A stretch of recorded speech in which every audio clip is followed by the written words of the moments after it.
ओम हरि ओम।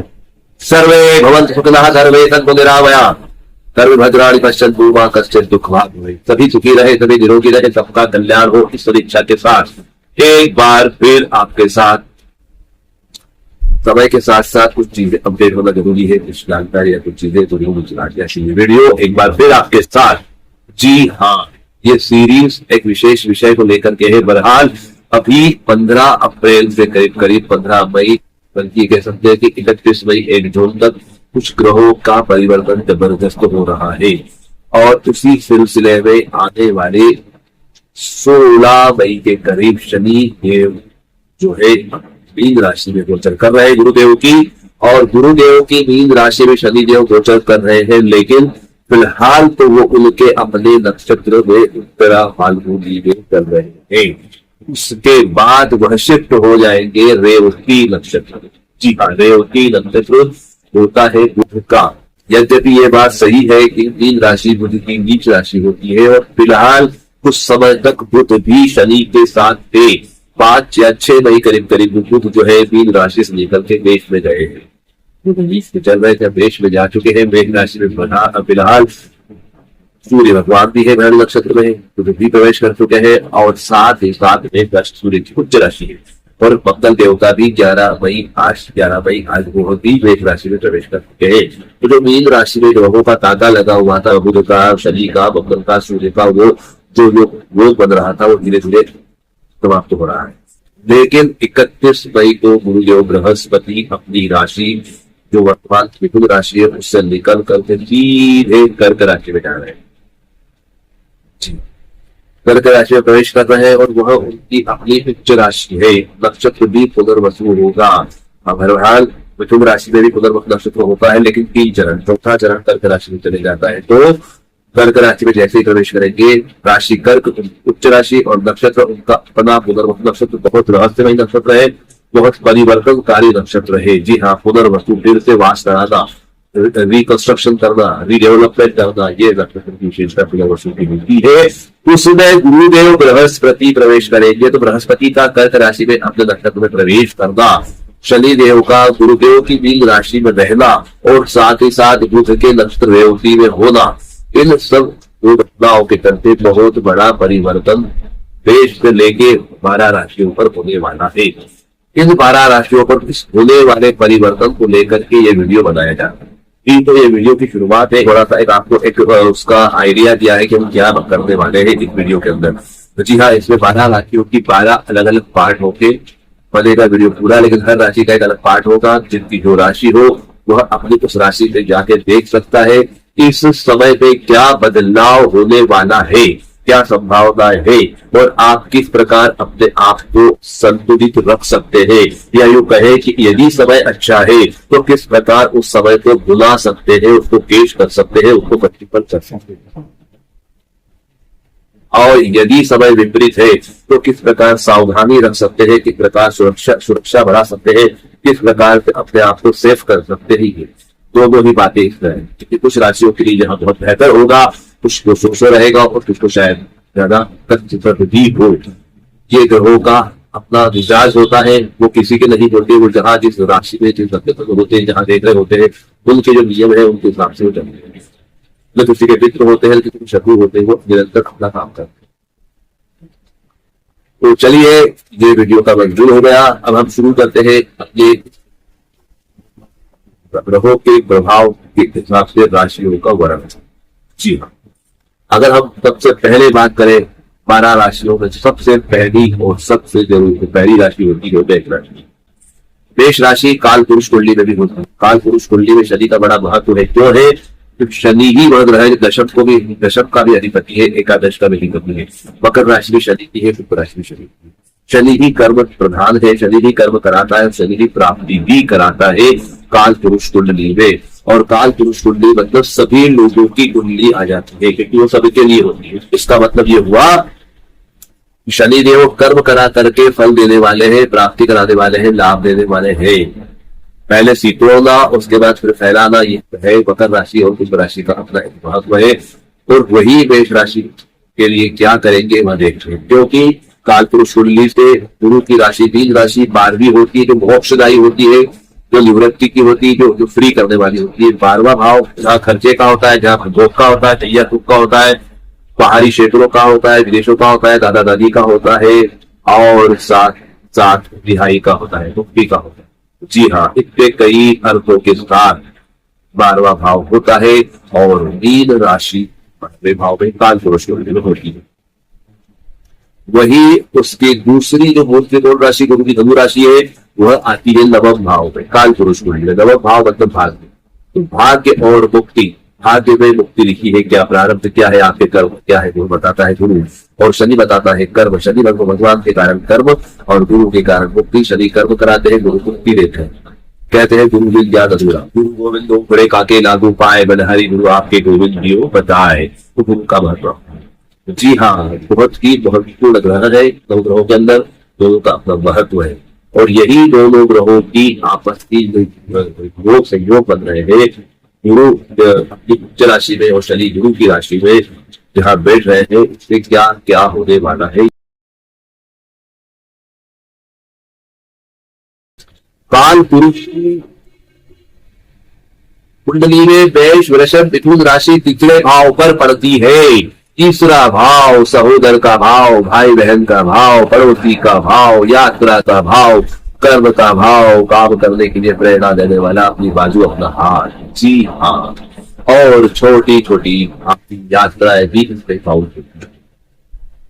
जी हाँ, यात्राएं भी काउंट होती है इसमें। तो ऐसे काल पुरुष के तीसरे नंबर की राशि मिथुन राशि ही आपकी राशि है। तो आप काल पुरुष की मिथुन राशि आपकी है, और आपके लिए आपके लग्न में राशि मतलब आपकी चंद्र राशि में है, लग्न में देखो है, चंद्रमा लग्न में बैठा हुआ है, मिथुन राशि मिथुन राशि। तो चंद्र मिथुन राशि का है, मिथुन राशि आपकी, मतलब आपको जन्म से ही बुध के प्रभाव में है, क्योंकि मिथुन राशि बुध की अपनी राशि है। जी हाँ, मस्करी करना, मजाक करना, हल्के में लेना, रोमांटिक बातें करना, रोमांस करना, कल्पनाएं करना, वो अनजान लोगों से दोस्ती सहजता से कर लेना, जहां बैठो वहां महफिल जमा लेना, अपना एक रंग वहां छिड़क देना, मतलब अपने एक अलग ओरा में सब लोगों को ले आना, ये तो आपके पाया हटता नहीं है राशि वालों के लिए। और कभी कभी कुछ ऐसी बातें बोलता कि लोग हाथ तरफ ले जाए। तो ये जो आपका हाजिर जवाबी है, जो आपकी मस्करी है, जो मजाकिया स्वभाव है, ये जो आपका शगल है, जो मिजाज आपका है, वो तो है ही। और ऐसे में अगर कुछ ग्रहों के योग बन जाते हैं तो सोने पे सुहागा हो जाता है। वो आपका जो शगल है, वो जो आपकी आदतें है, वो जो आपका स्वभाव है, कहीं ना कहीं आपके लिए कुछ नया परिवर्तनकारी साबित हो जाता है। तो चलिए हम ऐसे मिथुन राशि वालों जाके जातक जो है उनके लिए बात करते हैं। यद्यपि इसमें नक्षत्र आराधना भी है, राहु का पुनर्वसु भी है, और भरत शीर्ष नक्षत्र के गोचर है, मतलब अक्सर राहु और गुरु इन नक्षत्रों से लबरेज मिथुन राशि। जी हाँ, जहां मक्कल साहस देता है, पराक्रम देता है, वही राहु जो है कहीं ना कहीं इच्छाओं का भंडार भर देता है, अनंतानंत इच्छाएं, ये वो और साथ में गुरु होने से महत्वाकांक्षाएं और बढ़ जाती है। वही राहु कभी कभी तांग भी खींचता है, अज्ञात भय भी देता है, कभी कभी शंका भी देता है, और इस प्रकार से अनेक विचारों से मिथुन राशि वाले सदा सदा सदा रद्द रहते हैं। हर बात पे दो बात, हर बात पे दो बात। इस प्रकार शोले बसंत की कहती है, हर बात पे दो बात, हर विचार पे दो, ये करे ना करे, ये करने नहीं करे, नहीं कर लेते, कर लेना था नहीं करना था, मतलब पल में तोला पल में भाषा।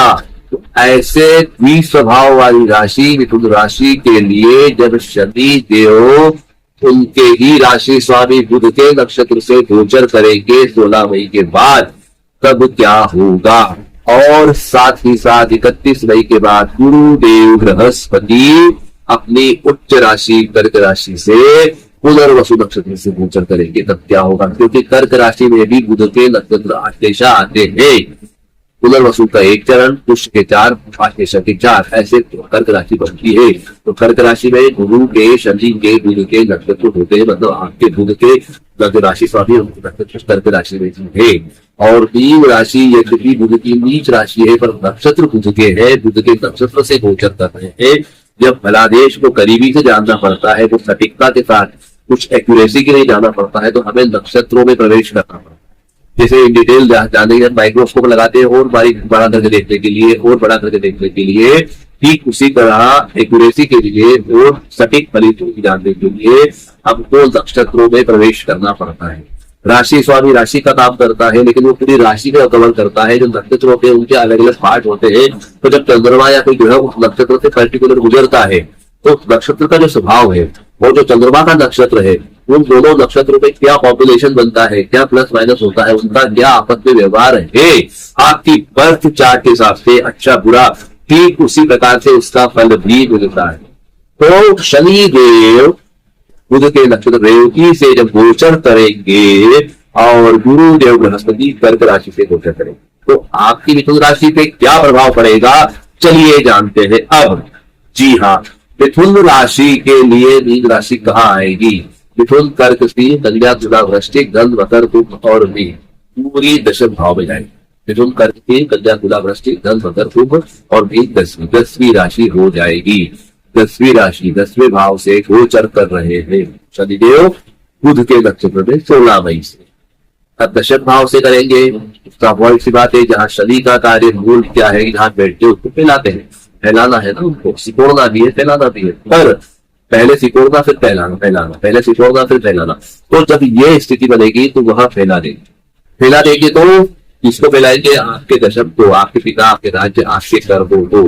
राज्य में आप या कर्म क्षेत्र में आपका विस्तार होगा, आपके जो आइडियाज दिमाग में थे वो इम्प्लीमेंट होंगे, वो जो है अगली जामा पहनेंगे, वो प्रयोग में आएंगे।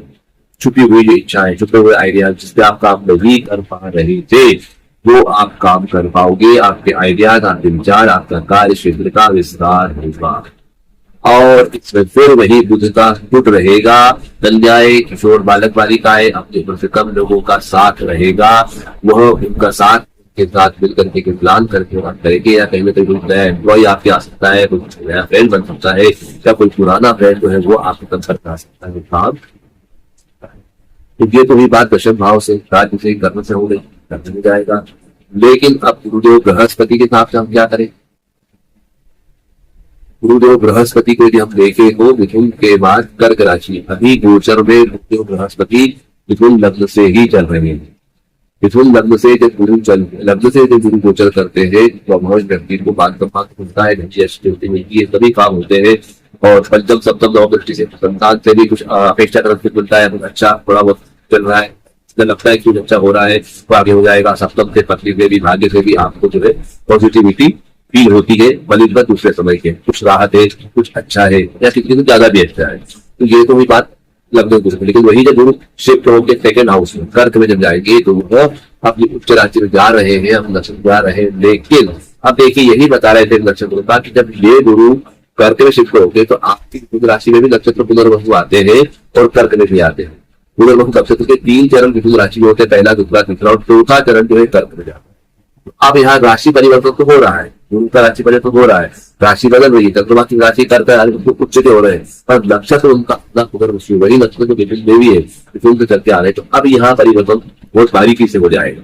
जैसे ही कर्क में जब होंगे उच्चता को प्राप्त होंगे, अपनी उच्च राशि जुड़ लेंगे और अपने आप में थोड़े से और एडवांस हो जाएंगे, थोड़े से और एडवांस हो जाएंगे। तो क्या होगा, जिससे आप बंदूक से निशान लगा रहे हैं, आप निशान लगा लेते हैं, पर कहीं कहीं देखा राइफल होती है, दूरबीन लगी रहती है, दूरबीन में लगा के उसको देख करके निशाना साधते तो दूरबीन जो सदा सटीक हो जाता है।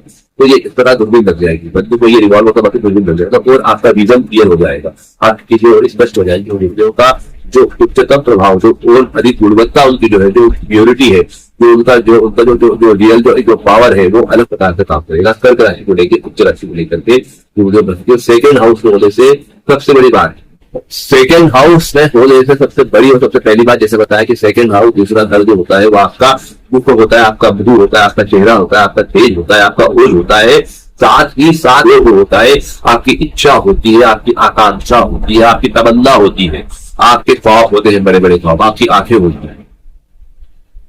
तो वो सब चीजें गुरु से रिलेटेड, जो है आपकी राशि गुरु ही राशि है कि गुरु उस राशि में बैठे, परमानेंट बर्थ चार्ट में बात अलग है, या गुरु जहां बैठे हो, लेकिन वो जो राशि कर्क राशि वहां है तो वह राशि वहां काम करेगी।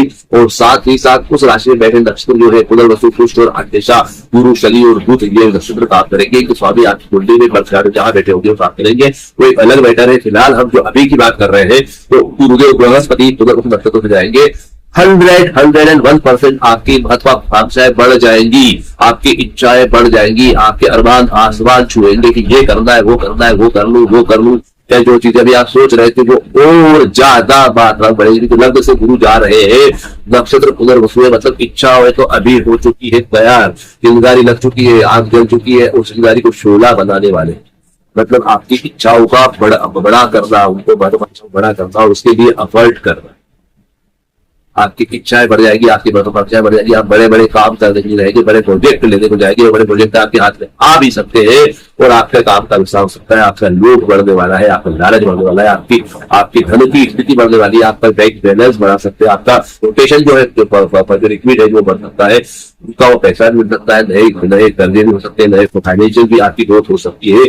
गुरुदेव बृहस्पति के चलते गुरुदेव बृहस्पति यहाँ बैठ करके आपके पंचम दृष्टि से 2, 3, 4, 5, 6 भाव को देख रहे हैं, मतलब रिपु, ऋण और रोग। तो रिपु, ऋण और रोग मतलब कर्जे से मुक्ति करा सकते हैं, रोगों से मुक्ति करा सकते हैं, निहाल में कुछ अच्छी बोल सकती है, कोई बादलिक कार्य हो सकते हैं, ये सब काम कराने वाले हैं, पंचम दृष्टि से कराने वाले हैं। निश्चित तौर पर कहीं ना कहीं आपको आकस्मिक लाभ भी होगा और आप जिस पेड़ी में जकड़े हुए थे, जिस कारण अपनी इच्छा पूरी नहीं कर पा रहे थे, प्रोजेक्ट नहीं चला पा रहे थे, तो फाइनेंशियल इश्यूज थे, जो कोई कुछ एरर आ रहे थे, कहीं कुछ डॉक्यूमेंटेशन कोई चीज तब पड़ रही थी, या जो भी चीज थी जो अड़चन थी वो अड़चन दूर हो गया। जी हाँ, पहली बात। और गुरु की दृष्टि जब 7वीं पड़ती है, 6 के बाद 7 और 8वें भाव पड़ती है, मतलब वही जो जमीनी तौर पर जमीन संबंधी काम, प्रॉपर्टी संबंधी काम, ससुराल क्रिया, कहीं ना कहीं शत्रु, छुपे शत्रु या कोई बीमारी या जटिल रोग या कोई ऐसी चीज जो आपको झगड़े हुए थी, जिससे आप बाहर नहीं आ पा रहे थे, आपको रास्ता सूझ नहीं रहा था कैसे करें, वो अपने आप सॉर्ट आउट होने वाली है। गुरुदेव की युक्ति से, बुद्धि से, किसी बड़े वजनदार व्यक्ति के सहयोग से या किसी बड़े वजनदार व्यक्ति के प्रभाव से या उनके सानिध्य से या उनकी सपोर्ट से आपको निकाल लेके आएंगे बाहर। इस प्रकार से आपकी 8वीं जगह पे देख रहे हैं और उसके बाद 9 दृष्टि पड़ रही है, इसलिए उनकी दशम भाव 6, 7, 8, 9, 10 दशम भाव जो है इस राशि जो है गुरु की अपनी राशि और वही देवती से शक्ति गोचर है।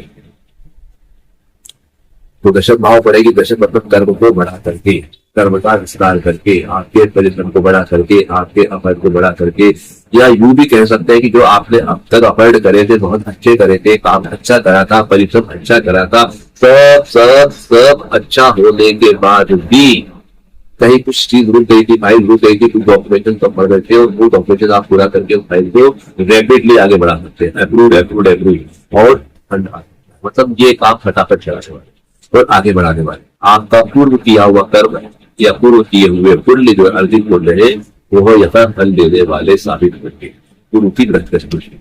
और बात वही है, शनिदेव है, लेबर, एम्प्लॉयज, काम करने वाले जो लोग हैं, या जो अगर हम अपर में जाए तो अधिकारी लोग, यूपीएससी करते हैं, IAS बनते हैं, बड़े अधिकारी होते हैं, बड़े बड़े पोस्ट में बैठते हैं, जिनकी हाथ सत्ता होती है, वो लोगों का सपोर्ट आपको मिलेगा। और उसके साथ साथ बुध का नक्षत्र है तो बुध रिलेटेड कोई व्यक्ति या तो उम्र में हो, महिला हो, पुरुष हो, या फिर कई बार बुध वाले व्यक्ति कैसे होते हैं, कुछ जैसे पोलियो ऑफर आप देखा फायदे होते हैं, मतलब ये लड़के हैं जैसे उनकी हाथ पाँव की जो स्टाइल है, नर्तक होने के कारण, डांसर के कारण उनकी चाल ढाल, उनका जिस प्रकार जो होता है एक अलग प्रकार का उनका प्रभाव होता है। तो इस प्रकार के व्यक्ति भी होते हैं, अधिकारी वैसे होते हैं जो अच्छे पोस्ट पे होते हैं, उनकी चाल ढाल लचक वगैरह ऐसी रहती है, थोड़ा सा ज्यादा पद में रहता है। तो ऐसे किसी अधिकारी के सहयोग से भी अच्छा काम हो सकता है, या इस प्रकार के कोई व्यक्ति आपके आसपास आपको लाभ हो सकता है।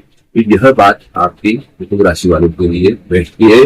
तो इस समय का इसका उपयोग करें, अपने आप को विस्तार करें, सब करें, लेकिन सावधान रहना है। दूसरे भाव से गुरु जब गोचर करते हैं तो कहीं ना कहीं कुटुंब में सुखों की कमी करते हैं, कुटुंब से दूर कर देते हैं, या इतना ज्यादा व्यस्त करते हैं कि कुटुंब को समय नहीं दे पाता है, व्यक्ति परिवार को समय नहीं दे पाता है, बाहर सब संभाल देता है, बाहर सब कुछ कर लेता है। तो जब कुटुंब की बात आती है, फैमिली की बात आती है, तो फैमिली वालों की शिकायतें बढ़ जाती है कि आप सबको टाइम नहीं दे रहे हो। फैमिली फंक्शन अटेंड नहीं कर पा रहे हो या कहीं जा नहीं पा रहे हो, ये थोड़ी समस्या रहती है, उसको थोड़ा मैनेज करना है आपको। बाकी तो कुछ नहीं, उसको थोड़ा असंतोष हो सकता है, दाम्पत्य जीवन हो सकता है, उसको लेकर के थोड़ा सा बैंक बैलेंस फ्लक्चुएट हो सकता है, ये बात जरूर होगी। थोड़ा सा बनिस्पत बाकी समय के इतना आपको इसमें स्वभाव रहेगा, बाकी समय बहुत अच्छा है।